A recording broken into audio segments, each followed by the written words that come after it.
હારા સમાચાર તો ઈ છે કે ત્યાં હું છોકરાના બાપાને મળ્યો જે ગાડા હેઠે મરી ગયો ને એ બાળકના કાકા હતા. અને હા, આજની રાત આ ઘરમાં ગોવિંદની છેલ્લી રાત છે.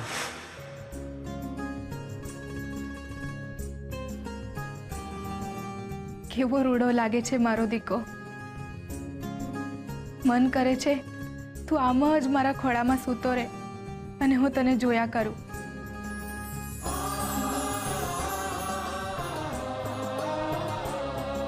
મારો દાયો દીકો આજે 1 વર્ષનો થઈ ગયો નહીં?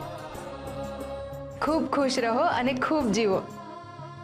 સમય પણ કેટલો જલ્દી વીતી ગયો, ખબર ય ન પડી. પણ તું જલ્દી મોટો ના થઈ જતો, ક્યાંક તું મને ને તારા બાપાને ભૂલી જાય તો?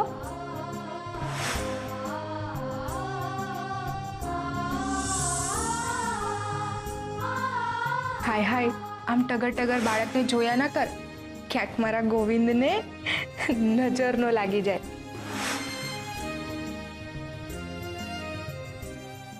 આમ ના જો તુલસી, નહીતર તારા દીકરાને તારી જ નજર લાગી જશે. ના ના, હું એને આમ નજર નહીં લાગવા દઉં.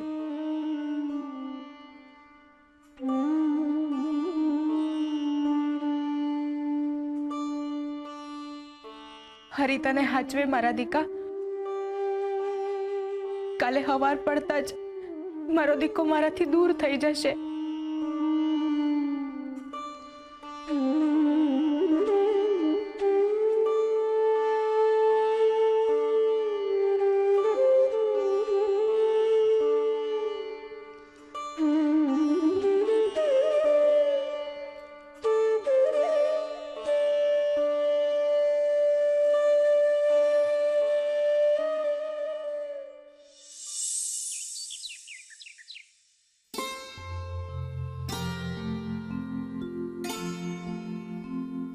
तुलसी बहू,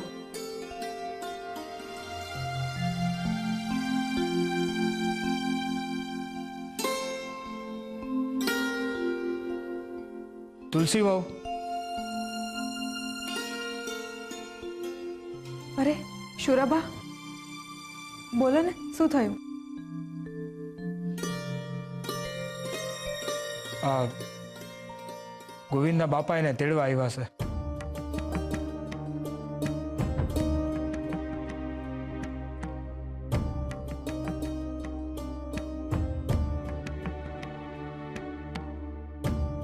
આપણે એને આપવું તો પડશે ને.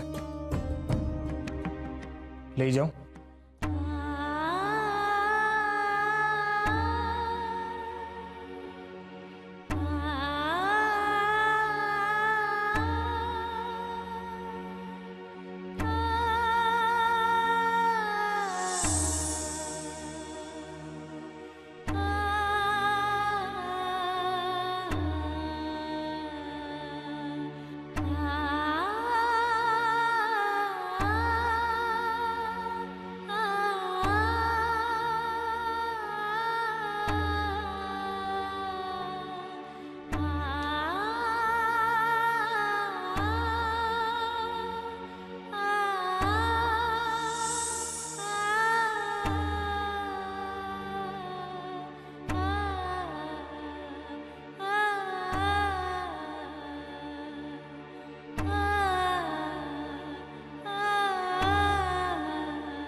મારો ગોવિંદ, મારો દીકો.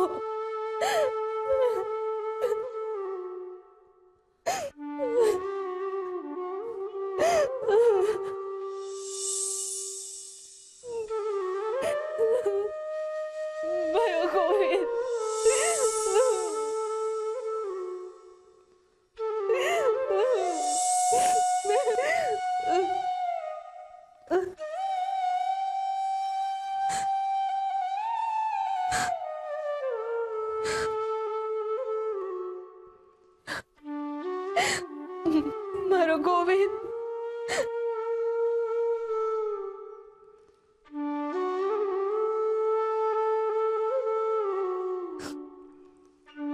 મારો ગોવિંદ.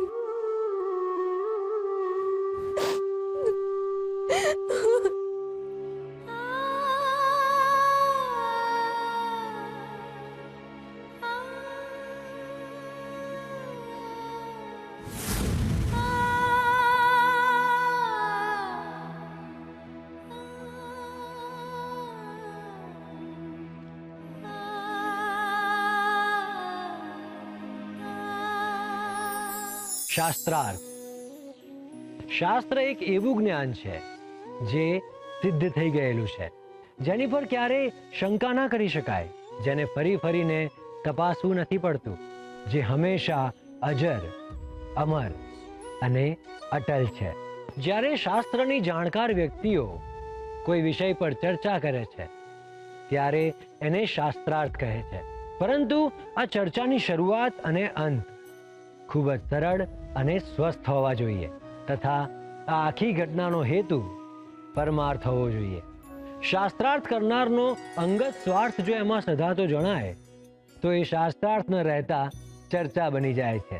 જે ચર્ચાનો મૂળ અર્થ સેવા અને સત્ય હોય છે એ ચર્ચાને શાસ્ત્રાર્થ કહે છે.